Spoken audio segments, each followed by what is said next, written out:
let's discuss colors. I have planned on making this video for quite some time now, essentially ever since I started getting comments yelling at me about the red and blue pin con in my reviews. I'll start off by stressing once again that those aren't merely my opinions, but community opinions. Contrary to what some of you may think, red and blue pins aren't enjoyed on sets, and they are rarely tolerated. Many people have brought to me arguments regarding this opinion. Eljay, they're fine, you're nitpicking. Or, Eljay, I like them, stop nitpicking. Or even, LEGO has no control over the color of pin they use. Right out the gate, I'd like to point out that that last argument is wrong. LEGO has full control over what colors certain parts are. If they didn't, they A, wouldn't be the largest toy company in the world, and B, would be providing us with more asymmetrically colored sets or even full-blown rainbow sets. The notion that they have no control over the color selection is as ridiculous as it is stupid. However, I should explain why LEGO makes them the colors that they do.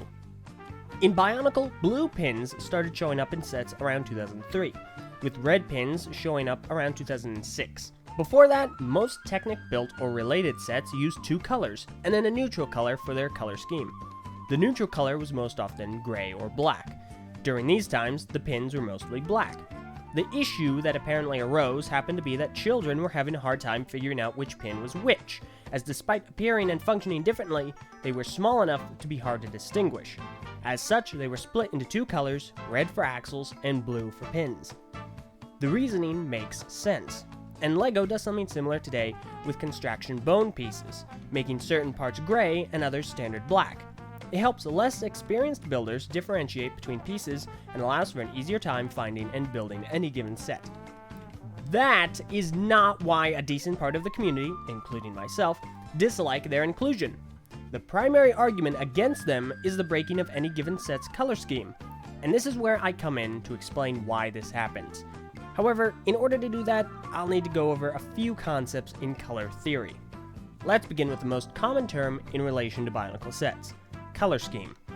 A color scheme, as so defined online via various sources, is an arrangement or pattern of colors or colored objects conceived of as forming an integrated whole. To sum it up, a color scheme is a group of colors that are used in relation to each other to produce something aesthetically pleasing, generally based on a standard frame of reference in regards to how colors relate to and accent each other. For Bionicle, LEGO most commonly uses what is referred to as an analogous color scheme. Analogous colors are groups of three colors that are next to each other on the color wheel, with one being the dominant color and then a related shade on either side. And real fast, the color wheel is, quote, an abstract illustrative organization of color hues around a circle that shows relationships between primary colors, secondary colors, tertiary colors, etc., end quote. For this example, let's look at Liwa Mata from 2001.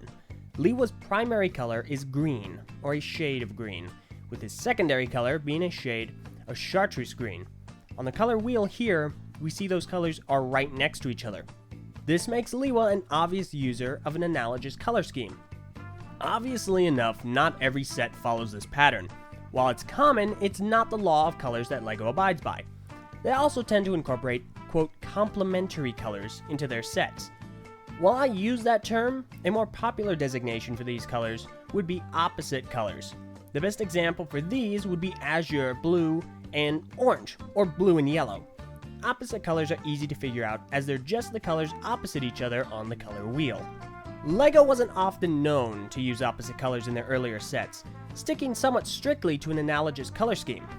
However, as of late, they've branched out significantly in regards to their palette, allowing for more eye-popping color schemes and a generally more exciting look. Recently, the best examples of LEGO's use of opposite colors would be in the Galley sets of 2015 and 2016. The 2015 version uses various shades of translucent blue and azure, with the opposite color being yellow. This clashes with the solidity of the blue and stands out the best for use on smaller pieces, action pieces such as for functions, or detail work such as chest printing. The 2015 version swaps out most of the translucent blue for a more solid azure color scheme, and the direct opposite color for azure is orange, which is exactly what is utilized in the set for select armor pieces and details. In general, opposite colors aren't used in large quantities on sets, which primarily use one color for the set as a whole. They're generally used as eye grabbers, as they stand out so much against the primary color that it adds a certain amount of contrast and energy to a set's color scheme. If they were used in a larger quantity, the set loses the appeal of having it as an eye catcher, and the opposite color merely becomes a tertiary color, if not a secondary color. But Eljay, You may begin. why not just use all three? Can't be so bad, right? I'm no color expert, so I won't go out on a limb and say it's 100% bad and don't do it. I will say, personally, that it seems to me like that would clutter the visual cohesion of the set. If it's attempting to convey a type of element, using too high a quantity of colors would distract or extinguish any attempt to achieve that goal. Now then, I believe that everything's out of the way. Hopefully, I've been able to convey to you what these color schemes are and how we commonly see them used in our favorite Bionicle sets. Let's now get down to the crux of this discussion and the reason for this video. Why are the red and blue pins so bad? The simple answer is that the majority of the time, they don't fit into any of these categories. Red axles on red sets are fine. They fit into another type of color scheme that I believe is known as monochrome, which describes designs using various shades of one hue.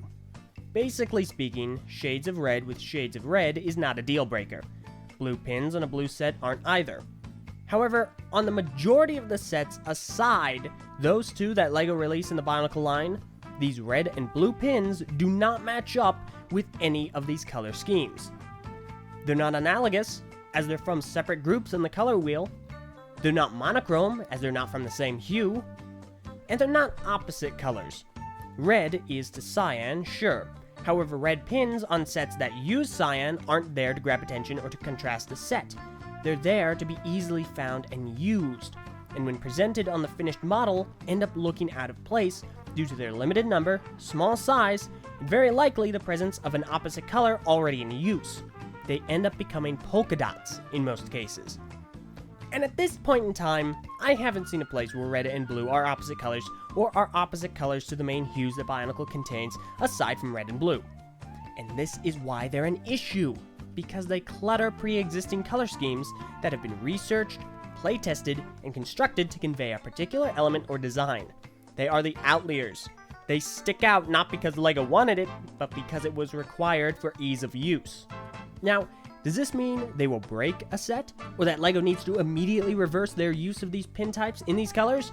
No, absolutely not. The folks working there are incredibly well qualified, and know what they're doing and why. It's why they're the largest toy company in the world, and a few red and blue polka dots won't break a set if it's cool to look at or fun to play with. Granted, that doesn't mean that their presence on sets that fail to incorporate those colors should be discounted and ignored. Nor does it mean that they're any less of an issue just because there is a reason for them being there. It's healthy to acknowledge their presence, understand that they are not a good part about any given set, accept it, and move on to appreciate the better aspects. And that, ladies and gentlemen, is why red axles and blue pins are a con. And that's why anyone that says they're fine and that they actually like them are full of... In any case, that's all I believe I can say on the matter. If anyone with insider knowledge or a better understanding of this field has any input, feel free to add to this discussion in the comments below, or anywhere else you feel it'll be seen. Thank you all very much for watching. I'm Eljay, and if you want to continue this discussion, feel free to do so either in the comments below or on the TTV message boards at board.ttvpodcast.com.